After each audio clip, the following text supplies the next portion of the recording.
This is probably one of my favorite Alex Hormozi frameworks. This was a really great tip from Layla. This was probably one of the biggest moments for us at the event. That was another brain-breaking moment for me. This was, I think, the big takeaway, although I've probably said that 10 times. I mean, shocking.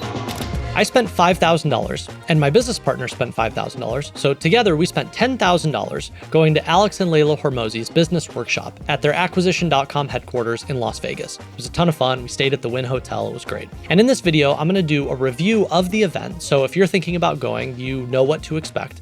And then I'm also going to share some of our biggest takeaways as we think about doubling our business. So the reason that we chose to go is because last year we did around $6 million in annual revenue. We want to get to 12. And so that was the big question going to this event is how do we double from here? Now, quick review of the event. If you're thinking about going, all right, I already said it. The cost is $5,000. If you and your business partner want to go, you each pay $5,000. And my overwhelming feedback is it was incredibly worth it.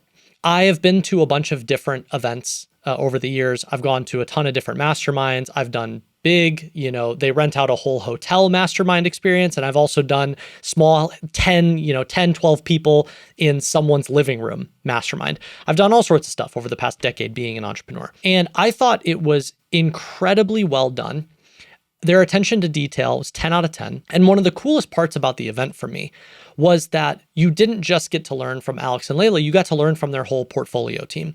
And I think a lot of people might perceive that as a negative. It's like, oh, I only listened to Alex speak for an hour or 2 hours each day, which he did. I saw that as a tremendous positive. And my biggest takeaway from that was I thought it was so cool how each person on their team gave a presentation in the same way and same style and same format that Alex does and frequently does on YouTube and does in person whenever he's giving presentations, right? He found a way to systematize what he does, and then he just deployed it to different team members, all of whom have different skill sets and different areas of expertise. And just observing that was worth the money. I thought it was fascinating. And in many ways, it gave me the permission as a founder and as a business partner, gave me permission to ask the question, well, why can't I do that inside my own company, right? I thought it was really, really cool. Second, very small detail. I've been to a lot of events, and fun fact, I have celiac disease. I have a bunch of food allergies. I'm allergic to gluten. I'm allergic to dairy. I'm allergic to soy. I'm allergic to everything besides air, vegetables, and chicken and steak, basically. And every time I go to these events, I often have a very hard time with them because, the events are packed all day. You've got speakers and you've got presentations, and then they give you a quick break for lunch. And then for lunch, they're like, and here's pizza. And for someone like me, that poses a problem, right? Because I can't eat any of the food. And something, I don't know that I expected this. Obviously, Alex and Layla are both healthy people, but a very cool detail of the event was not only did they have a full catered lunch, and they had breakfast, and the first day they had bites near dinner. But not only did they have a full catered, great food, not your cheap takeout, just really well done food, but they also had allergen-free options, really good allergen-free options, and everything was labeled. And again, that goes back to attention to detail. Every part of the event was attention to detail. Everywhere you looked, the moment you had a question, the question was already answered for you. The moment where you were like, oh, I wonder where I go for it, there was already a sign. There was already someone directing you there. There was a tremendous amount of attention to detail. And I again, one of the bigger meta takeaways for me was observing that attention to detail and asking myself, how can I incorporate that into everything that we do? How can we be more attentive to those little details? Third thing I want to mention, just reviewing the event for you, is at the end of both days, Alex made himself available to just stand there and answer people's questions. And he stood there and answered questions until everyone was done. And a lot of the questions, just as I was listening, were questions that other people had basically already asked throughout the day. It's just each person wanted to ask it themselves. And observing his level of patience and his ability to say the same thing just in a slightly different way for that different person, that is an art, and that is very difficult. And oftentimes the value of these types of events, it's not that you're hearing something completely novel. in many times you're hearing something that you've heard before. There's just a difference and you internalize it differently when it's said to you. And I observe this in our own writing programs as well. Like, I know I've answered the question in the curriculum. I know that we have videos where I talk about the same thing. I know that I have YouTube content where I talk about the same thing. I know I've answered the question before, but a lot of the value for the person is when they come up, they do a hot seat and I answer their question. It's the same question everyone else has already asked, but I answer their question to them for them. And there's something about that where you hear it differently. And so it's really interesting where I can observe that as the quote unquote teacher or the founder of a program where I'm helping other people. But I also see it in reverse where I go to an event and I need someone to do the same thing with me. I need to hear it directly in order to go, oh, you're right. That is what we should do. So I just felt like they did a really good job of making sure that each person felt like they got their question answered. And the last thing that I want to say on just the event as a whole is the big focus that they really put was identifying the key constraint of your business. I feel like if your business is under $1 million a year, you're not going to get as much value out of this, specifically this event with them, as if you were to be doing more than $1 million. And the reason I think that is because under $1 million a year, you have so many options. You have so many things that you could do that would move the needle that really the path forward is keep experimenting, and anything that shows a little bit of promise, like however you generated that 100K last year or that 200K, you should probably just do that more, because you don't need to do that many different things. You just need to do one or two things really well consistently and you'll get to $1 million a year. The reason that we get a ton of value out of an event like this, or other people in the room that were at similar, maybe a little less, maybe a little more revenue stages, is because the more revenue that you're doing in a given year, the fewer and fewer options that you have, right? When you're making $0, everything is an option. When you're making $1 million a year, fewer things are an option. When you're making $5 million a year, even fewer things are an option, right? And that's where you're able to start having a nuanced conversation. And so I was thinking about other people in my life who I would recommend go to this event. And I noticed how friends of mine that I know are more solopreneurs and maybe they're doing, 100K, 200K, 300K a year, I don't know that they would get a ton of value out of something like this. I'm sure that they would get some value, but probably not as much as maybe some of my other friends who have a business that's doing $1 million, $2 million, $3 million, $4 million, $5 million a year. You're going to get more value out of that. So I just wanted to give that context. In general, 10 out of 10 event. I learned a ton. It was really cool. Met a bunch of cool people, extremely well run.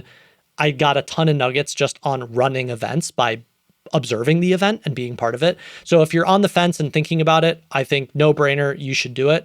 The asterisk that I would put next to that is I would strongly recommend going once your business is above $1 million a year. I think that's when you're going to get the most value out of it. Now, that said, there were people there who had businesses in the 100K, 200K, 300K, 500K a year. They got a ton of value too. This is just my personal recommendation. Okay, now here are some of the biggest takeaways that I had from this event, specifically how I'm thinking about our business and the decisions that we need to make moving forward. Chances are all of these takeaways are things that you could also generalize for yourself, but I'm going to talk about them in the context of our business, and you should just draw the parallel. All right, so takeaway number one is you should take out as much cash as you need to from your business to feel secure personally, so that you can take more risk inside your business. So let me give the context of this takeaway. The context is someone asked the question, as your business is growing, how do you think about pulling cash out? And are there certain amounts of money that you should pull out at each level? And how do you think about leaving money in the business versus taking it out? And I think it was Layla who answered this. And the way that she put it was really great, which is your business is where you are the most risk on. Running a business is more volatile and more risky than buying Bitcoin, than buying the most volatile stock, than doing pretty much anything, right? Because it's dependent on the decisions that you make. And so you're either right or you're wrong, and there's a heightened level of risk in that. And so her point was you're already high risk by being a business owner. And so the way that you want to think about cash is you want to take cash out to de-risk your personal life so that you can continue taking risks inside your business. This one really hit home because this was arguably the biggest mistake that I made building my first company. My first company was a ghostwriting agency. I had been ghostwriting on my own for about a year in 2016. Then I teamed up with a friend, started, scaling it into an agency in 2017. We ran it for 3 years. And in about the first 18 months, we went from $0 in revenue, just me and him sitting on his couch in his apartment, to having 20 to 23 full-time employees doing north of $180,000 per month in revenue. We had like 100 clients at the time or something like that. And we grew so quickly and we had so much demand for our service that every single month, we basically took the profit of that month and then poured it back into hiring the next 2 people to anticipate the demand of the next month. And that seemed like a really smart decision for about 11 months in a row. My co-founder and I, we didn't take more money out of the business. We didn't make more money personally, but the business kept growing and growing and growing. And we just kept taking those profits and basically preemptively hiring the next 2 people that we thought we would need because we had the demand, right? And the problem with that is eventually 11, 12, 13 months later, our payroll was so big and we hadn't really paused and gotten all our systems, up to speed to support the amount of capacity that we now had, right? We had all these writers, we had all these editors, that we needed to generate a certain amount of new business in order to sustain the payroll that we had burdened ourselves with, right? And then eventually churn started outpacing our growth, and then it started going the other direction. And for a lot of my time running that business, at the end, we fixed some things and then we ended up taking some money off the table, which was nice. But the majority of my running that business, we took $0 out of that company. We reinvested everything. And a lot of the times, me and my co-founder felt really financially stressed. We both had like $5,000 in our personal savings.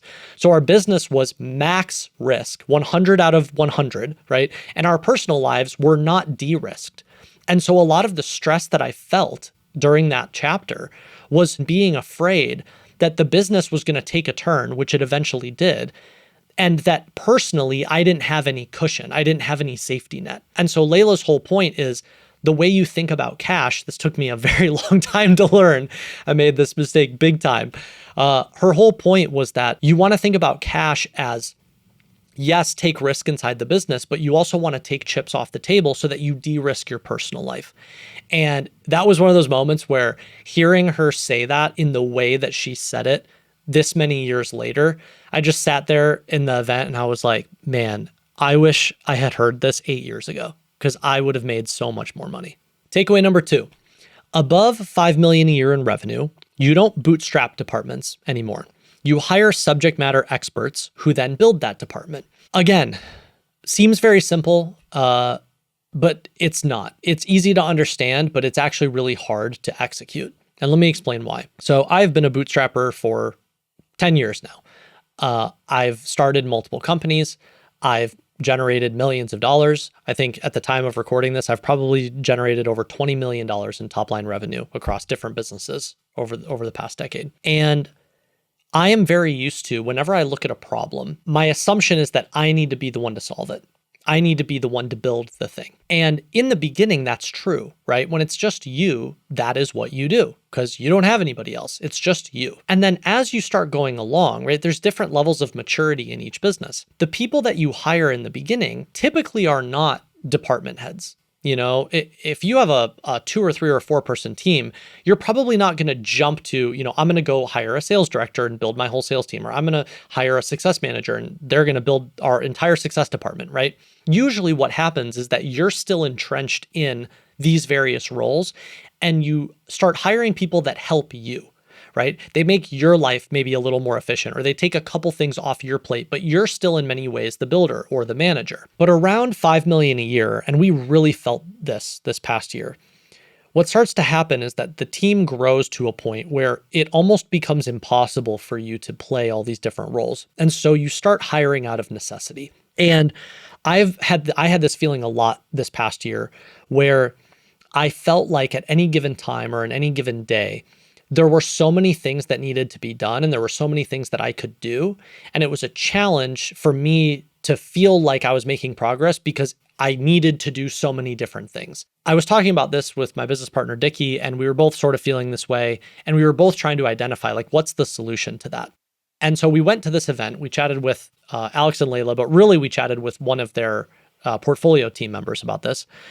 And we were explaining like some of the issues that we were feeling and sort of uncertainty on which hires to make next. And we said something, and I forget what it was, but it was just a subtle, like, we're telling you about our business. Here's some context.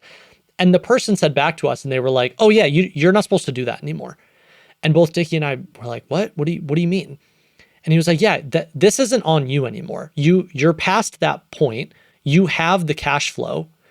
Now you go hire someone, and it's probably going to be your most expensive hire yet, and they're going to build it for you." And it sort of unlocked this new way of thinking for me, where I realized that despite having built multiple different companies up to this point, I had never really reached a point where I was hiring someone who knew more about an entire vertical than I did. I was always the smartest person in the room, in the company. And now, and then, like, as I went down this rabbit hole further, it made me realize, and the way that Alex put this I thought was so great, whereas he said the theoretical constraint of a business is the sum total of knowledge of the people in that business. And so a different way of saying that is, if you're the smartest person in your business is only going to grow up to your own capacity. And I think in the beginning, or especially when you're younger, that sounds really cool. And then as I've gotten older, I'm like, that's stupid. Like, I shouldn't be the smartest person in the business, right? And I'm using that, like, flagrantly to symbolize the point, right? Because we have a lot of very smart people in our company. But there is a difference between hiring someone to help you with something versus looking at a problem or looking at an opportunity and going, yeah, sure, I could spend 100 hours and I could figure it out. I'm capable. But why? I should just go hire someone who actually knows how to do that and has done that before. And in many ways, I am buying their years of experience and I'm adding that to the sum total of knowledge in our company. And so this was a really big one. Again, it sounds so simple, but it helped me, I think, better understand a lot of the feelings that I was feeling building our business this past year, where I felt like I was not able to make as much progress in any one direction. And part of why that was happening was because I hadn't yet realized that I was the bottleneck, and that the way that you start growing above 5, 6, 7, 8, 9, 10 million a year is you can't be the one to build everything anymore. You have to go find people to build things for you, and in many ways know more than you do. All right, takeaway number 3. Before you change anything in your business, you should test it. Shocking. What this means and where this came from was Alex was talking about how oftentimes whenever you're thinking of changing something, the impulse is to roll it out to everyone. So for example, if you're thinking about changing the pricing, you think, well, we're going to change our pricing page. And so every person who buys is going to see this new pricing. And his point, and I thought this was an incredibly nuanced point that I really appreciated. Anytime you change anything, even if you think, or in many ways, you're like 99% chance this is a net positive change, there is still an element of risk associated with it. And so when you have a business, it's like an engine and the engine's running, and no matter what you do, you're like, oh, I unplugged that for a second. No matter what you do, you are adding in some level of risk. And so you don't really want to put the entire machine at risk. What you want to do is you want to find a way to isolate the risk and then decide whether or not you should implement it and roll it out to the entire machine, right? So for pricing, instead of changing the pricing page or telling everyone we're changing our pricing, you should maybe find a segment of your customers that you could test that on, send that segment an email, maybe it's just 10% of people, and then you say to them, hey, actually it's this amount instead, and then you gauge the feedback. Right? Very different way of going about it. This dovetails into takeaway number 4, which is, and when you do change something, you should expect a 20% decline in the short term. So the reason for that is because even if something is a net positive change, chances are there's almost always some sort of infrastructure change that needs to happen in order to fully implement it. So I'll give you a really simple example. Inside our business, our Premium Ghostwriting Academy costs a certain amount. Every single time that someone buys, it triggers all sorts of different zaps, like automations inside our business. And it's connected to the contract that we send them. And it's connected to the Slack channel that we set up for them. And it's connected to all sorts of different things. And so if you just go change the pricing, you realize that all of a sudden, that change in and of itself affects like 10 other things. And so in the short term, like even if it's a net positive change on the surface, underneath it are a bunch of things that are also going to need to get updated and probably are going to break in the process. So it's important that whenever you're changing something in your business, you also sort of mentally earmark and go, okay, but this is going to take some time to fully implement. And so in the short term, probably for the next 30 days, we actually might see a dip. We might see a dip in efficiency. We might see a bunch of other things break that we didn't even know were going to break. We might have to spend a lot more time internally working on improving this than we originally thought, right? So whenever you change something, there's almost always this little dip. And you could play that out further and say, the larger the change, probably the deeper and longer the dip, right? It's going to have a larger impact on the business, and it might take longer to solve. But then it comes back, and then it ultimately is net positive, right? But I think a mistake, and again, I appreciated them pointing this out, because a mistake that I've often made is I would make a tweak in some part of the business, it would lead to that little decline. And then I would assume, oh, wait, this was the wrong decision. And not necessarily, right? Just because something declines by 10, 20% in the short term doesn't mean that it was the wrong decision. You just probably weren't aware of all the other variables that it was going to impact. Okay, takeaway number 5. There's a difference between continuity and back-end upsell. So I thought this was a really cool nuance. If you're in the education space, if you sell digital products at all, this is going to be really helpful for you. It certainly was for me. So the difference is a continuity offer is where someone buys something on the front end. It could be a low ticket digital product. It could be a high ticket group coaching program. Doesn't matter. They buy something on the front end. And then the continuity is you basically resell them on continued access to the thing that they already bought. Okay, so very easy example. Someone buys an online course from you, and instead of buying lifetime access, they get access for a year. Continuity would be then after that, at the end of 12 months, you go and you can have continued access to this for $99 a year, right? So now they're on some sort of subscription. And the nuance and why this is so important is because what's happening is you are monetizing continued access. Okay, which is different than an additional back-end upsell. And a back-end upsell typically is more or a slightly different version of the thing that they've already bought. Okay, so they buy some sort of digital product on the front end, they buy an online course, maybe they go through a coaching program, whatever. Coaching program's an easy example. And then when they're finished with the coaching program, say it's 12 weeks or 16 weeks or whatever it is, instead of selling them continuity, which is continued access to the thing that they already bought, you sell them more of the thing that they don't have full access to anymore, which would be maybe additional coaching. So at the end of the 16 weeks, your coaching is done. Would you like more coaching? That's the back-end upsell, right? And I thought that this distinction was really helpful because we've been working through and just thinking through our back-end offer for PGA, our Premium Ghostwriting Academy. And oftentimes, now in hindsight, I would notice myself using these words continuity and backend interchangeably. And it wasn't until we went to this event that someone pointed it out to me and said, actually, those are two very different things. They promise different things. And they also are different business models. There's different ways of thinking about them. And so I thought that distinction was really helpful. Wanted to pass along to you if you're in the digital product space.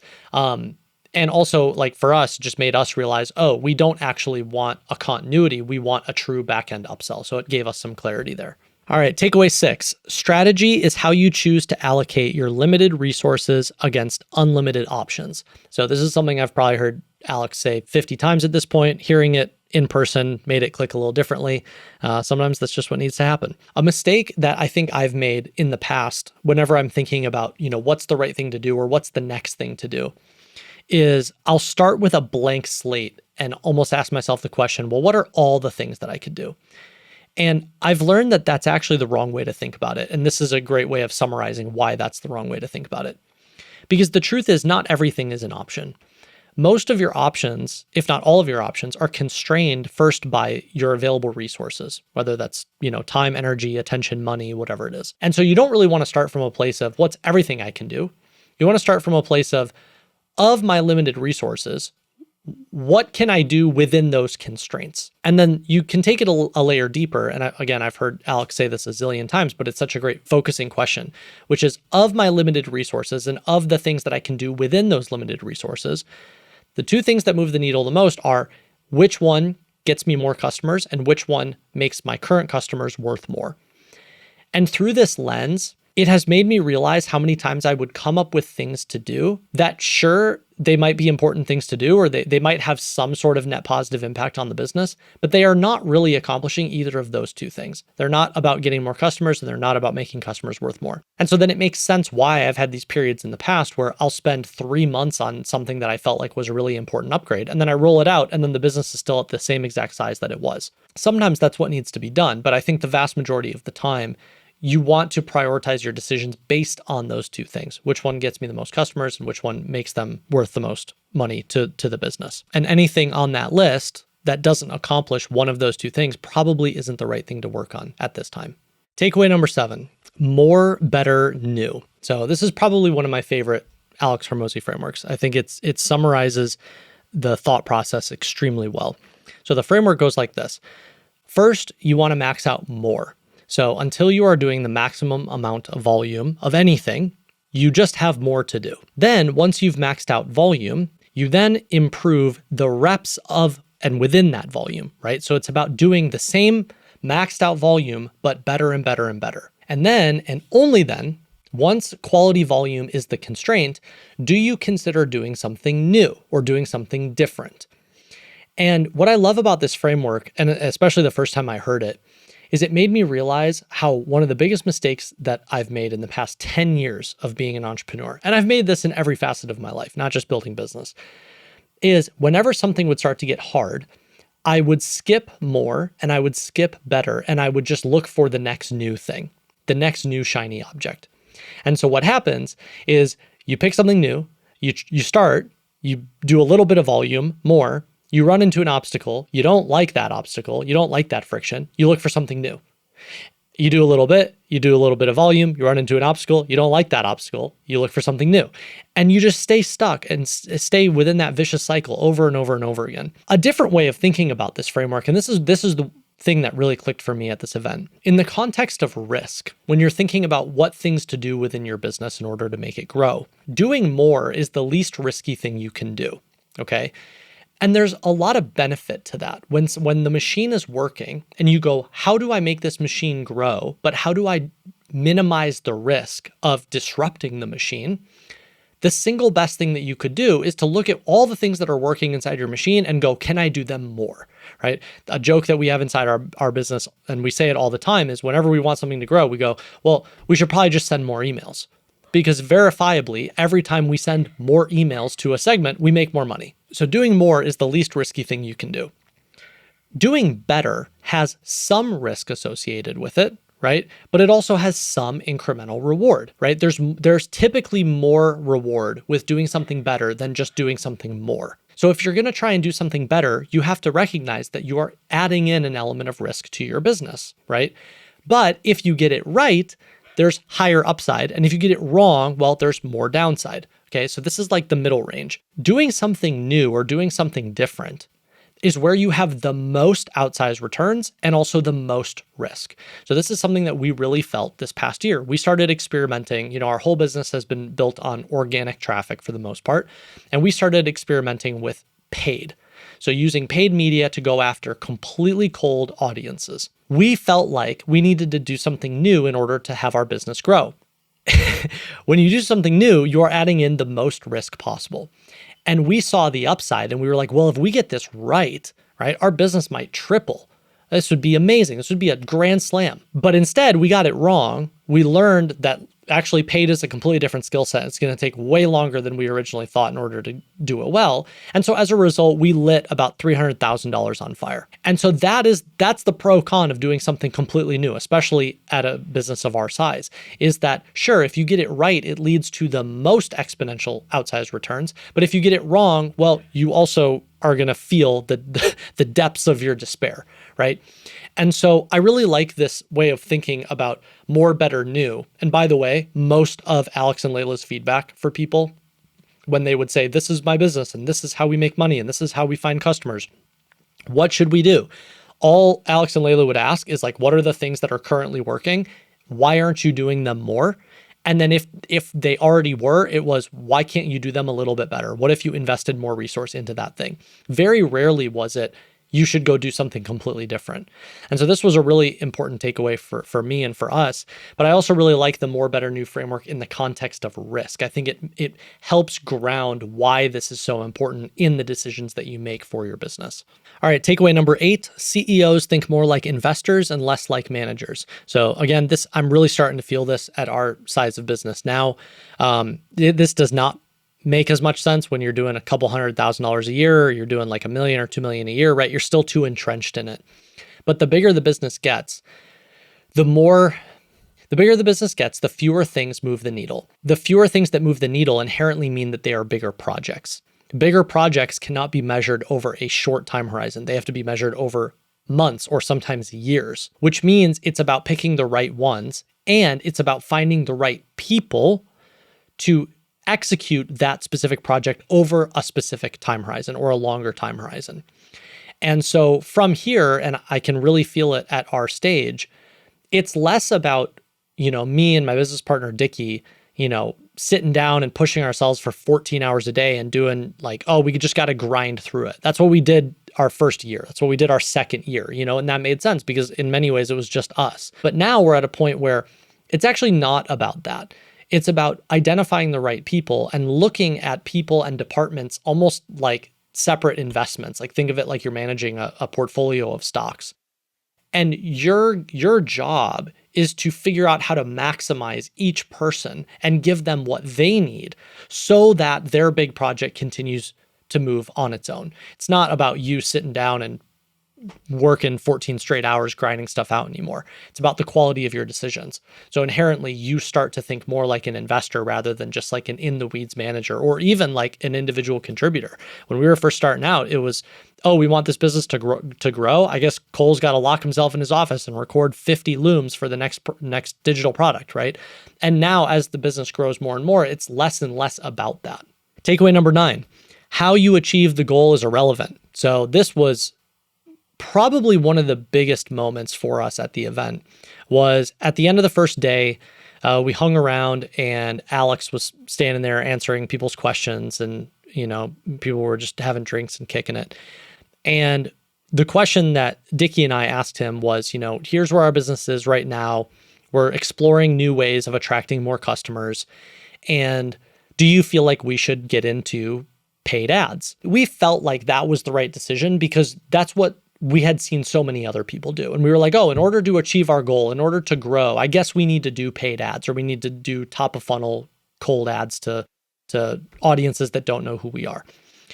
And it wasn't until we talked with Alex and he just sort of mirrored back and said, hey, you have these couple channels that are working really well. You should just consider doing them more and better, right? That it started to click for us that it actually didn't matter how we achieved the goal. It didn't matter if we got there by running paid, or if we got there by scaling organic, or if we got there by building out an affiliate department. It didn't matter how we achieved the goal. All that matters is that we achieved the goal. And that was another like brain-breaking moment for me, where I noticed that because I see other people with internet businesses talk so much about using paid ads and reaching out to cold traffic, I just assumed, oh, in order for us to achieve our goal, that's the way that we have to do it. And in reality, it's not. Your goal is just a number. It's a number on a screen in the context of other numbers.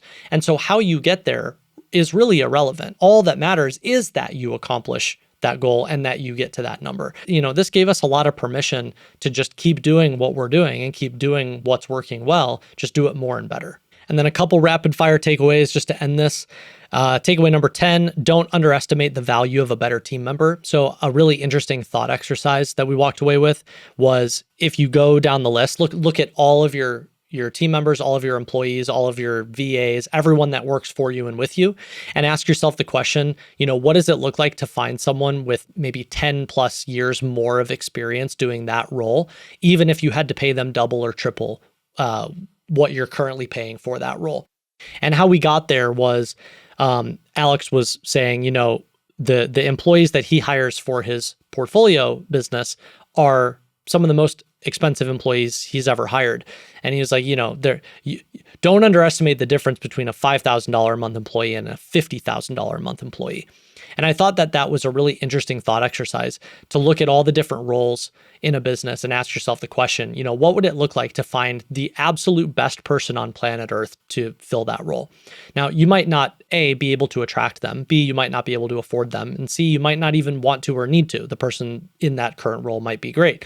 But it is an awesome, I thought it was a great forcing function question just to look for where are there gaps in the team, and where are there places where a role could be dramatically improved. Takeaway number 11, the theoretical max of a business is the sum of the knowledge on the team. So I talked about this one already, but if you are the smartest person in the business, that is actually a net negative. That is a problem. When you hire someone, you aren't just hiring someone for a role. What you're really doing is you're buying all of their years of experience and you are adding it to the theoretical max sum knowledge of the business. Takeaway number 12, whenever someone wants a raise, show them the gap. So I thought this was a really great little tip from Layla, which was whenever someone would, come to her and ask for a raise or want to apply for a different role, what she would do is she would sit them down with their current roles and responsibilities and then the roles and responsibilities for this other role that they wanted or were talking about. And she would highlight all the things in red that they currently weren't doing or the things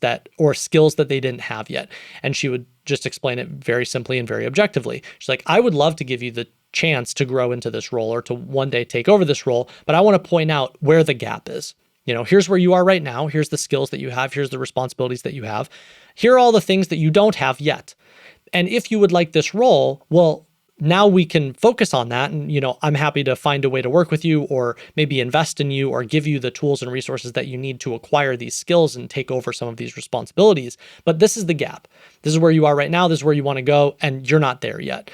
And I thought, again, that was such a great way of explaining to someone, it has nothing to do with maybe them like as a person. It's just there is a skill gap and the person can't know how to improve until the skill gap is pointed out to them. And then last 3, takeaway number 13, checklists are more valuable than SOPs. It's because checklists are more tangible. SOPs are more like intangible explanations. Be a great leader. That doesn't mean anything. So checklists are more valuable than SOPs. Takeaway number 14, what do you see that I believe about the world that isn't true? So this is a question Alex asks his mentors all the time. So what do I believe? What do you see that I believe about the world that isn't true? And then hearing what the other person says and is able to mirror to you can be really helpful in learning where your blind spots are. I thought that was such an amazing question. I'm going to start asking people that question. And then takeaway number 15, literally anything can be a $100 million business. This was, I think, the big takeaway for me and for us at the event, although I've probably said that 10 times. I mean, we learned a ton. But when you understand how companies get valued, you understand how valuations are constructed, you realize that $100 million in terms of a valuation for a business is really not that much. And it also isn't something that requires massive markets. Many niches have the potential to grow a $100 million business. The problem is that most people don't give it the 10 years that it takes. And they're always looking for, well, what's the bigger industry or what's the bigger niche? And I have felt this even growing our business. We have a ghostwriting academy. It's very niche. And there have been many points on the journey where I've wondered, how big can this thing really get? And every time I ask myself that question, I'm always proven wrong. And then it doubles and then it doubles again. And to be perfectly honest, the business is way bigger than I ever thought it would be already. And so it was really cool to hear that validated and also see how that plays out with all the other business owners and entrepreneurs in the room and see how many other businesses that had just as much potential as ours in other really specific niches. Anything can be a $100 million business. It's just people give up too early and they want to chase whatever the new shiny object is, or they want to start a new business or launch a new product. Simplicity is velocity. And if you stick with it long enough, then chances are you will probably build something of meaningful size. So these were some of the big takeaways I had from the event. We're actually going back in March for a follow-up. It was their upsell and we took advantage of the upsell. And so now we get to go work with their team more directly. We can ask more specific questions. My business partner and I, we've never paid for a course or a mastermind or a workshop and never, seen it be ROI negative. It's always ROI positive. And so whenever people are hesitant to spend money on themselves and invest in themselves and do things like this, it's usually out of a fear and or like a faulty relationship with money or an insecurity, more so than it is like, oh, I don't know if it's going to be worth it. Because the truth is, it's always worth it if you make it worth it. There's always something that you can take away that is going to have a massively positive impact on you or your life if you choose to see it and if you choose to listen closely for it. You can always make the investment ROI positive. The problem is that either A, people don't have a healthy relationship with money in themselves, or B, they don't have a vehicle. So it's like, why would you go to an event like this if you don't have a business? It doesn't make sense. Of course, you're not going to get an ROI, right? But if you do have a vehicle and you can apply the knowledge to that vehicle, well, then it's going to be ROI positive. So if you have a vehicle and you enjoy learning and you don't mind investing in yourself, I would highly recommend going to Alex and Layla's acquisition.com workshop. We found it extremely valuable.